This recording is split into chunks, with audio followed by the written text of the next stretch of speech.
Hi everybody, it is Frankenbelly, aka Misty. I wanted to make a video today. I know a lot of people go on YouTube researching and looking into gastric bypass, and I think they more so go on looking at like as far as seeing people's stories, the before and afters. I think a general amount of the information that you're going to receive is pretty much positive. Um, And I think there should be videos out there that kind of explain and show the other side of gastric bypass. Some things that you should know, some things you should research, and some things that you should bring up with your doctor. So that's what really compelled me to make this video. Um, so when you're first starting out, for me, I was 26 years old, and it was kind of the new thing on the market, and I didn't really know a whole lot about gastric bypass other than the fact that my stomach was going to be made into a pouch. And for me, my story was I pretty much got my referral, went to the doctors, they gave me a booklet. I was told surgical risk and that I would need to do 60 grams of protein a day, take a multivitamin, and 2 weeks later was in and had the surgery. So I did not have research really backing me. So first off, what is gastric bypass? I'm sure most of you probably already know that, but gastric bypass is where they go in and they cut your stomach and they make it into a little pouch. The rest of your stomach is put off to the side, stapled closed or sewed closed, and then they take your intestines and they reroute your intestines, um, moving the small intestine up to the pouch. And this way, you are able to take in fewer calories and you are able to not get as many nutrients, um, which can also not necessarily be a good thing as well. So it's estimated, last number I looked at, anywhere from 150 to 179,000 people a year are still having gastric bypass, which I was still pretty shocked because I know they have like the sleeve and, well, DS is kind of an older one, but they have all these other options available now. So gastric bypass is still being used abundant amount every year. So with smaller pouch, obviously it means that you're going to take in smaller meals. You're going to have smaller calories. Your hormones are usually changed by the surgery, meaning that your brain is going to signal that you're full, and you're going to take in fewer calories and nutrients. And so your weight loss is usually estimated at anywhere from 62% to 80%. Mine was actually at 80%. I went from 262 pounds down to 121 pounds in my first, probably 11 months after the surgery. So I lost fairly quickly. And over the years, you can kind of gain back a little bit. I settled out about 5 years later at being around anywhere from 135 to 145 was kind of the area that I stabilized out at. Let's see.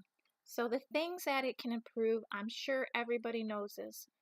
I spent the whole morning going onto weight loss websites to look and see if anything has updated or changed since, obviously I'm in the world of complications and I know kind of what's going on out there.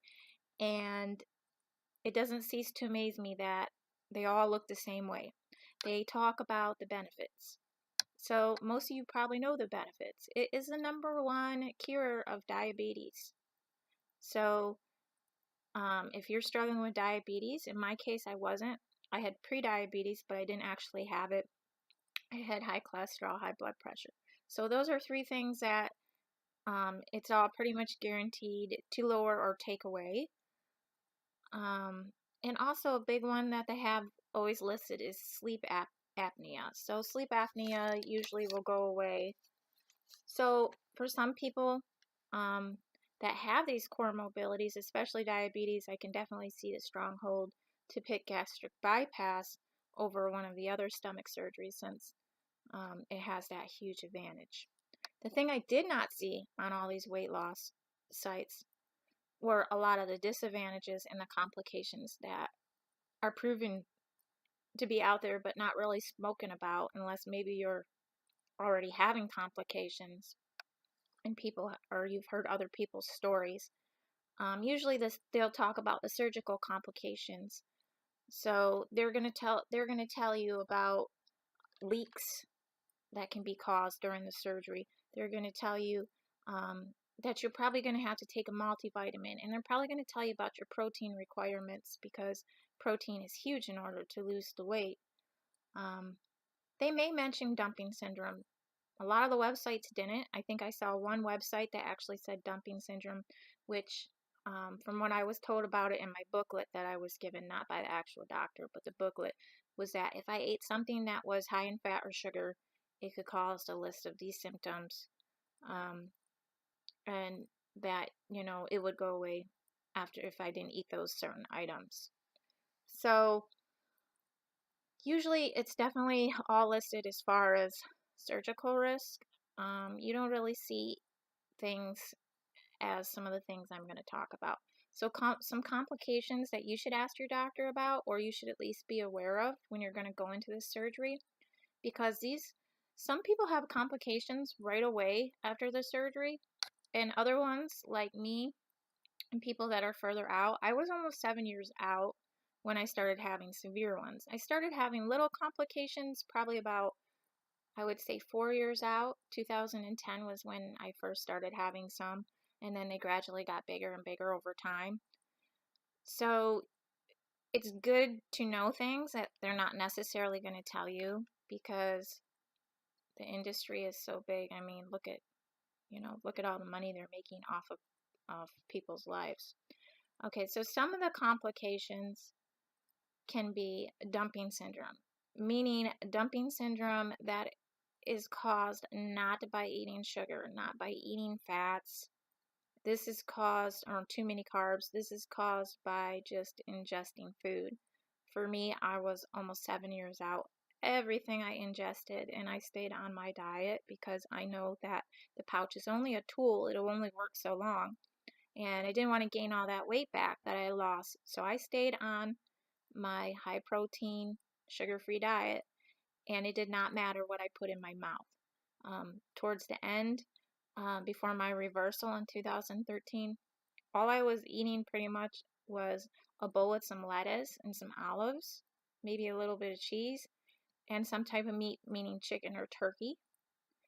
And I would get dumping syndrome. Now, dumping syndrome for me was severe diarrhea. Every time I ate, it all came out, which means what? Your nutrients are coming out, which turns into malnourishment. I was becoming dehydrated and having to go to the ER all the time and get fluids. My potassium went low. My magnesium went low. The dumping syndrome then caused a second condition, which I'll talk about next.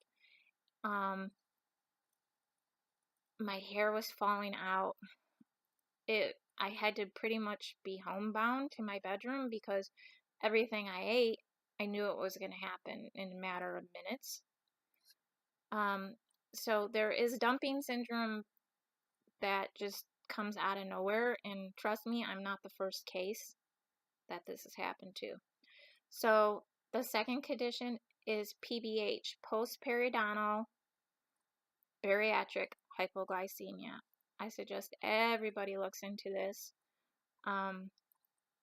So if they're doing 150,000 procedures a year, the last estimate was 30,000 patients out of the 150 will come down with this condition.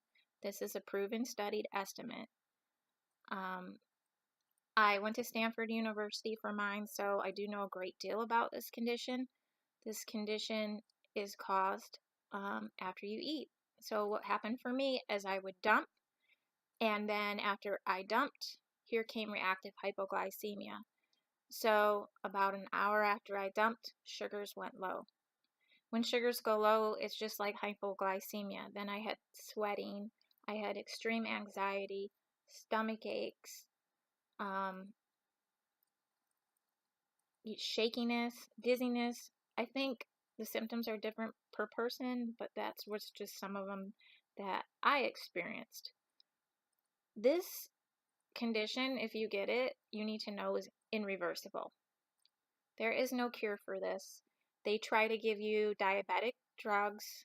I pretty much tried them all. None of them worked for me. They try to modify it with diet. Diet did not work for me. It may work for some if it's like mild. You can get reactive hypoglycemia or PBH because they have a couple different names for them without having the dumping syndrome. You can just get it, and I almost kind of wonder if it's like the reversal. I didn't have diabetes before, so I kind of got the opposite thing of diabetes. I kind of have to live like a diabetic now, but I'm not a diabetic. So it can be a little confusing. There is information out there. Stanford has been studying patients for 10 years on this. I found out when I started studying this before I needed my reverse that this has been around since 2001, and surgeons are still not telling their patients. Okay, so I had my surgery in 2006 and I had no idea.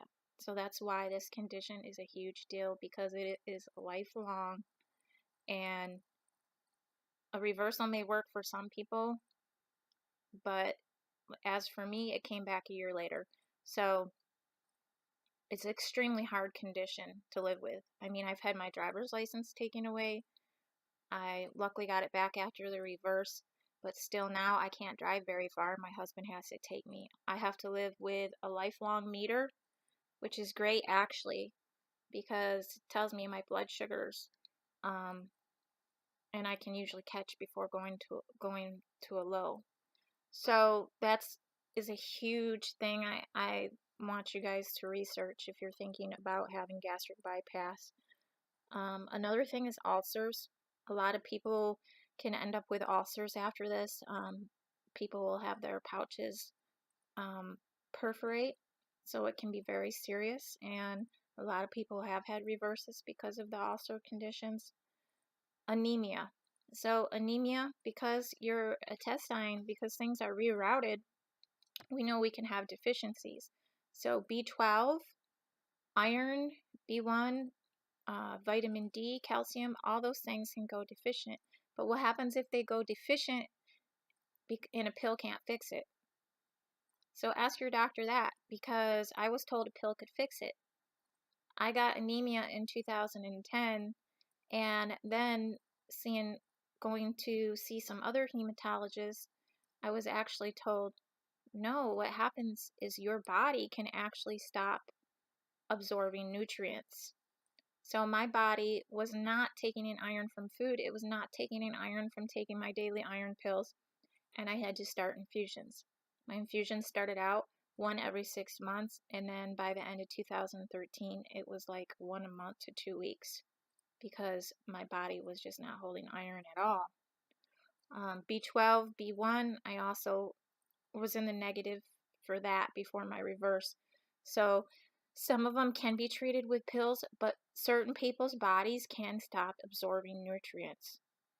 And so ask your doctor, what are you going to do if my body stops? Because then what sets in? Malnutrition, and you have a whole world of other problems with malnutrition. So that's obviously some things that you want to make sure that you ask. Some other things I've seen a lot of, and I think I suffered from too, was hormonal complications as far as being a woman. My cycles pretty much got more under control, I would say, but I started to have more different type of hormonal issues. I started having hot flashes a lot of the times, and I didn't really understand why, because I was so young. But a lot of people will say that their periods either get worse or they get better, so you might want to ask about that. Neurological disorders, neuropathy, can actually be caused, you get deficient in the B vitamins, and what's going to happen?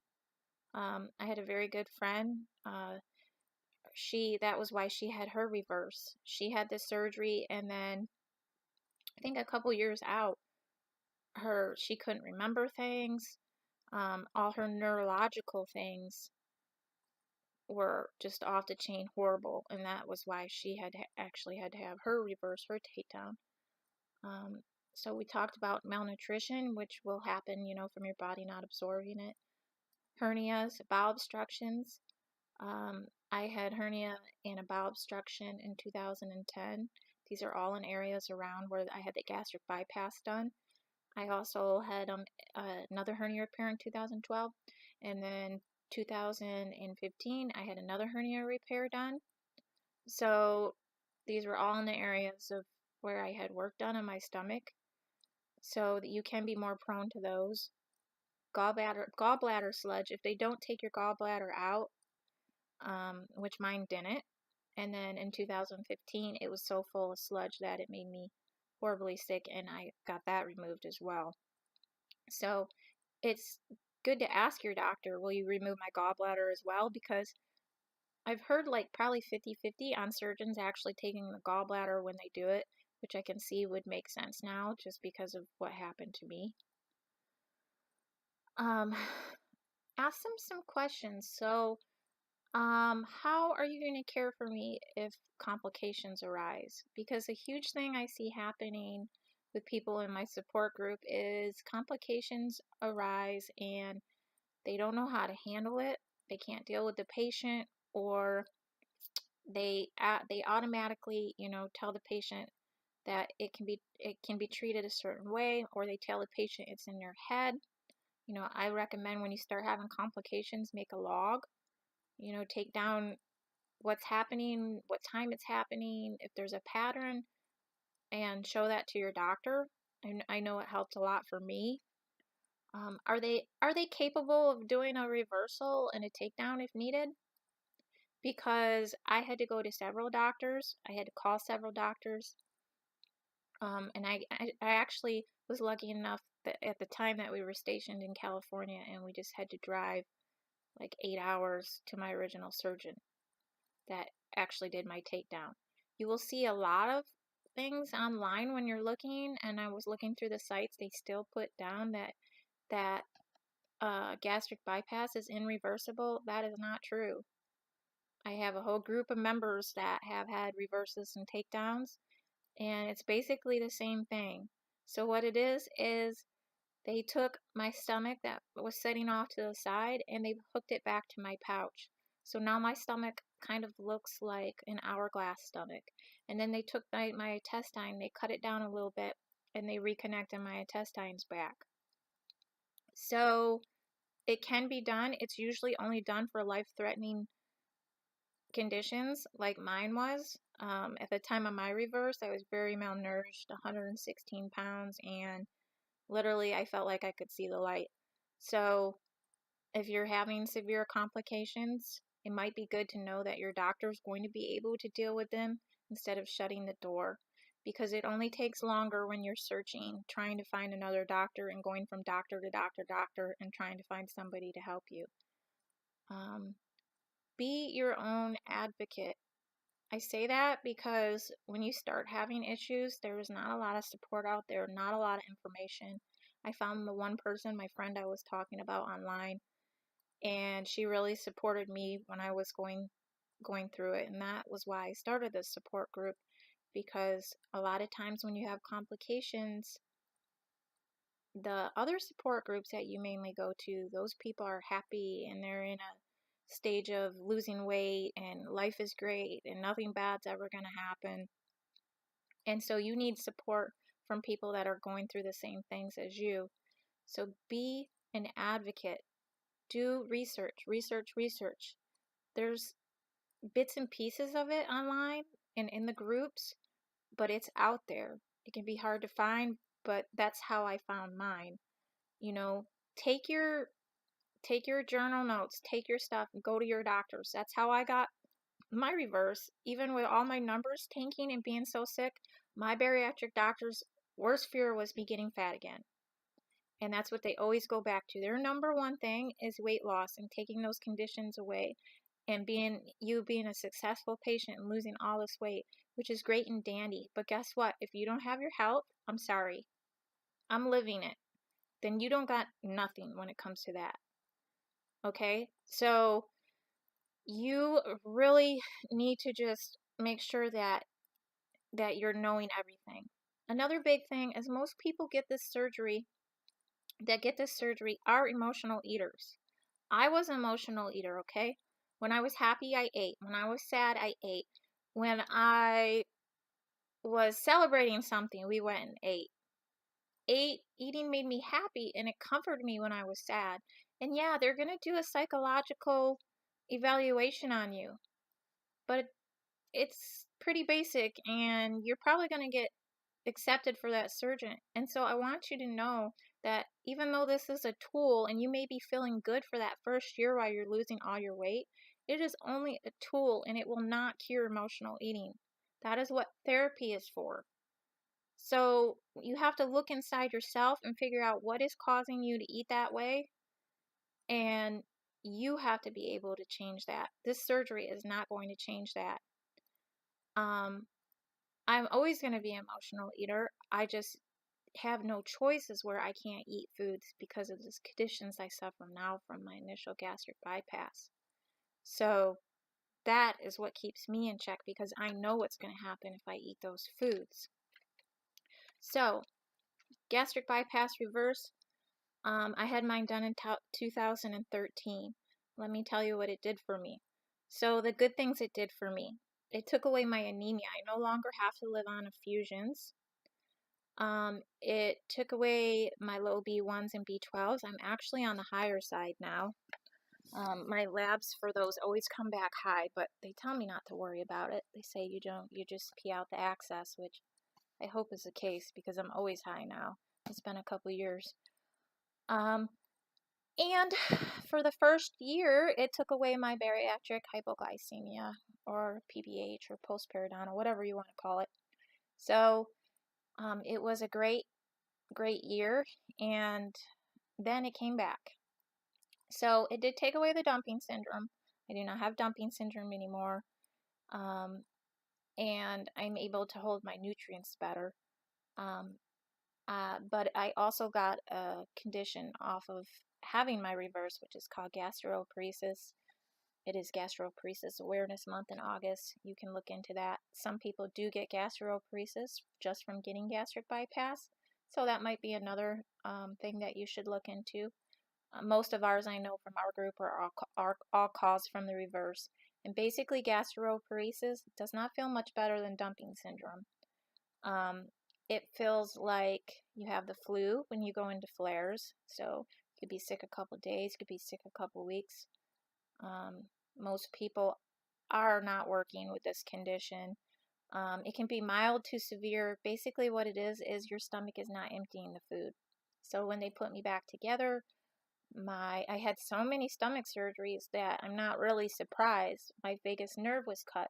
So when you have nerve damage to the vagus nerve, your stomach pretty much is like paralyzed. Some work to certain degrees and others don't work at all. So some other symptoms can be vomiting, constipation, diarrhea, acid reflux, malnutrition, people living on tubes. It's a very wide range. As I said, it can be mild to severe. Mine is kind of in the moderate area, and it can get worse over time. I know my last study from the study I had in 2014 that confirmed it to the study that I had done in 2016, my stomach had delayed even more. So that can be a risk. As far as my reverse, it did save my life. As far as gastric bypass, I do speak out, I do advocate against it because I feel like it has taken so much. I chose gastric bypass to be healthy for my children. They were small at the time, and obesity had ran in my family. And for me, my choice was to learn how to be healthy for them, which in turn turned me into a sicker mom. Yeah, I was good for a couple years, but then these complications came, and my kids had to grow up with a sick mom. So it's really important just to know all your facts. Um, like I said, I just think that there are safer alternatives out there. It's it's to each his own. It's your decision on what you make, but I do think it's important to know that all the stories that are out there on what could happen and what your risks are. Okay, so if you do have a surgery and you have complications, I have a support group on Facebook. It's Gastric Bypass Takedowns and Reverse Support. This group is for people that have had the surgery and have complications or have had a reverse takedown or, are in the process of having one, so they can have support. Like I said, people need support. So, yeah. So that's kind of it. And I will talk to you guys again soon.